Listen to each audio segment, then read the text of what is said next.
I was telling you one of the things that you should be careful about is job loss. Don't lose your job. Unfortunately, one of the biggest signs of recession are job cuts or job losses. During the Great Recession in 1929, for example, employment shot up and more than doubled in the US alone. It tripled in other places. And why just job loss? Many people, even if they kept their jobs, had to take pay cuts, big pay cuts, because the employers simply could not afford to keep them on and paying them. What's happening now is not too different. On the 18th of January, Microsoft said it's laying off as many as 10,000 workers. That's around 5% of its total workforce. Microsoft, remember, one of the strongest companies on this planet right now. Also, on the 18th of January, Amazon announced that it was beginning its largest ever layoffs. The plan is to fire at least 18,000 people. Amazon has, of course, routinely been cutting jobs for a year now, but these are a pretty big round. Now, the question is that if some of the strongest and the biggest companies in the world are doing this, you can expect this to go elsewhere. It will certainly be massive in places like startups or other companies as well. Now, the latest round of job cuts, for example, are going to be at Amazon are going to be targeting employees, for example, working in the retail division or human resources. Many Amazon employees said that they saw this coming because it explains some somewhat bizarre instances of Amazon HRs, for example, publicly marking themselves #open to work. These employees perhaps preparing for a plan B. They were, I guess, what you would call career cushioning, but I'm not sure that's necessarily the right thing to be doing in public forums at a time like this. But the overall question is very simple. What really happens to job security at a time like this? You know, we are so used to cribbing and complaining and saying what's happening to our increments, what's happening to our salary hikes. But what happens when some of the world's biggest companies start to fire employees? Take Twitter, okay, perhaps it's no longer considered in the same league anymore as an Amazon or a Microsoft, courtesy Elon Musk's takeover of the company and everything else that has followed. But I'm talking about Twitter because earlier this week, reports said that the social media company too is planning further layoffs. Just how many people is Twitter going to lay off? They sacked 50% of their staff. Now they're firing more people. So the obvious question is, why is all of this happening? Why are people working in some of the richest companies losing their jobs? So let me try and explain this to you in the simplest way possible.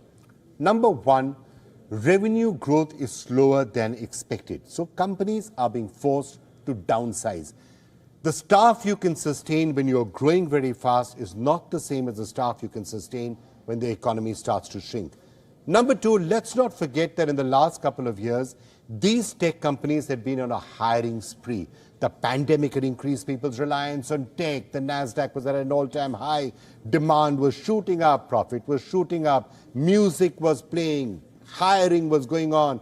Microsoft, for example, increased its workforce by 36% in the last 2 fiscal years. Between June 2020 and June 22, its employee strength went from around 163,000 to 221,000.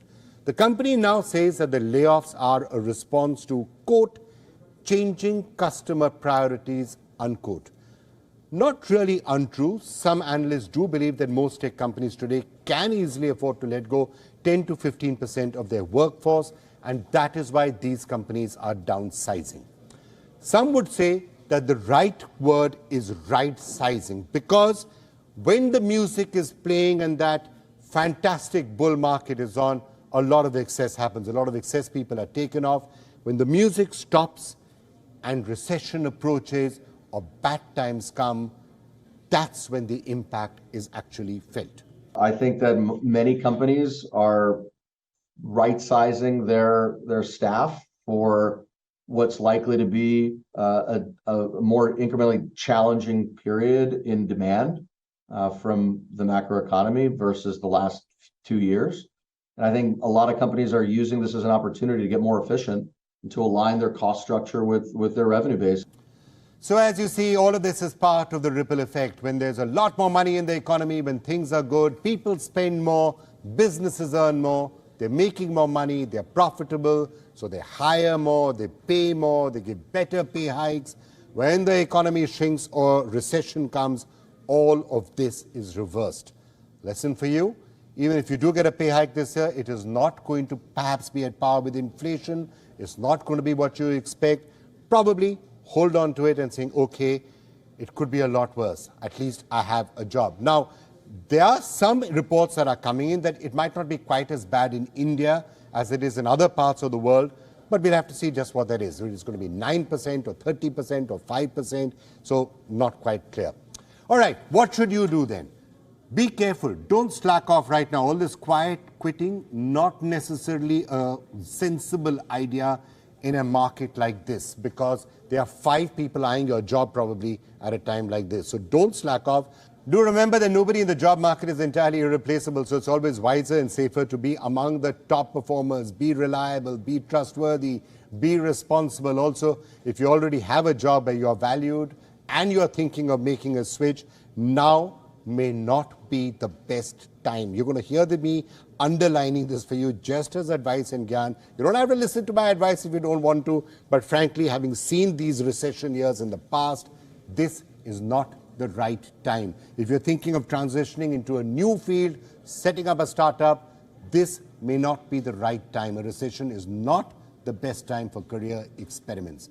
And let's talk about all of this a little bit more with Sunil Chemakotil, who's the CEO of Team Lease Digital, live from Bengaluru. Sunil, we've been hearing about all this job loss happening in Silicon Valley, but what's the picture here in India and India's Silicon Valley? We are also hearing about layoffs, many startups cutting jobs, Swiggy being only the latest. What exactly is happening here? Is the situation as bad here as it is in the American Silicon Valley?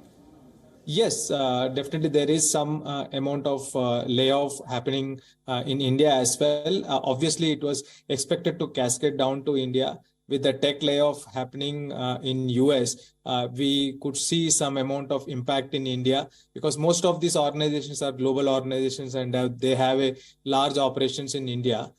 Keeping the tech aside, tech, as you all know, last year, they went ahead and hired in huge numbers, anticipating a, tailwind. However, it turned out to be a headwind, and that led to these corrections. They had to take up these corrections to be relevant in the business and to bring back the profitability of the companies.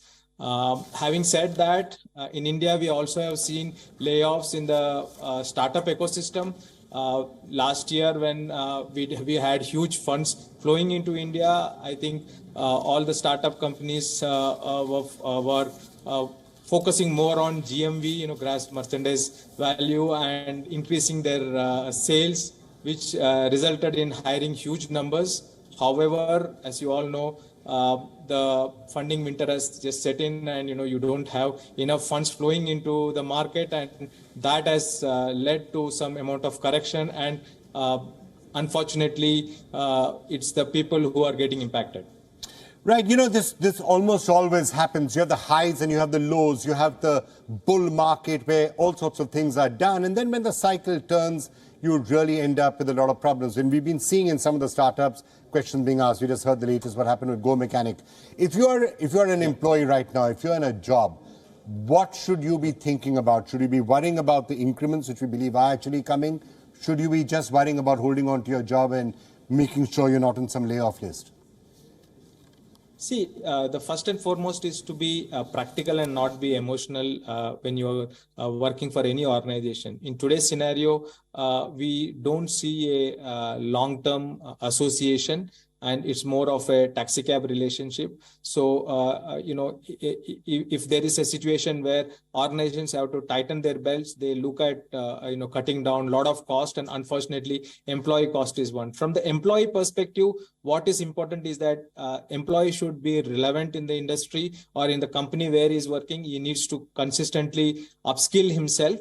And he should pick up projects which are futuristic and which add value to the organization. And they should actually ask themselves a question when they are being asked to pick up some new project. Is it worth moving to those new projects, or should they continue where they are? All in all, I would say that, holding on to the job is very important, and it's important to create a good, a perception about your capabilities, not just being good, but you should also be perceived as a good employee.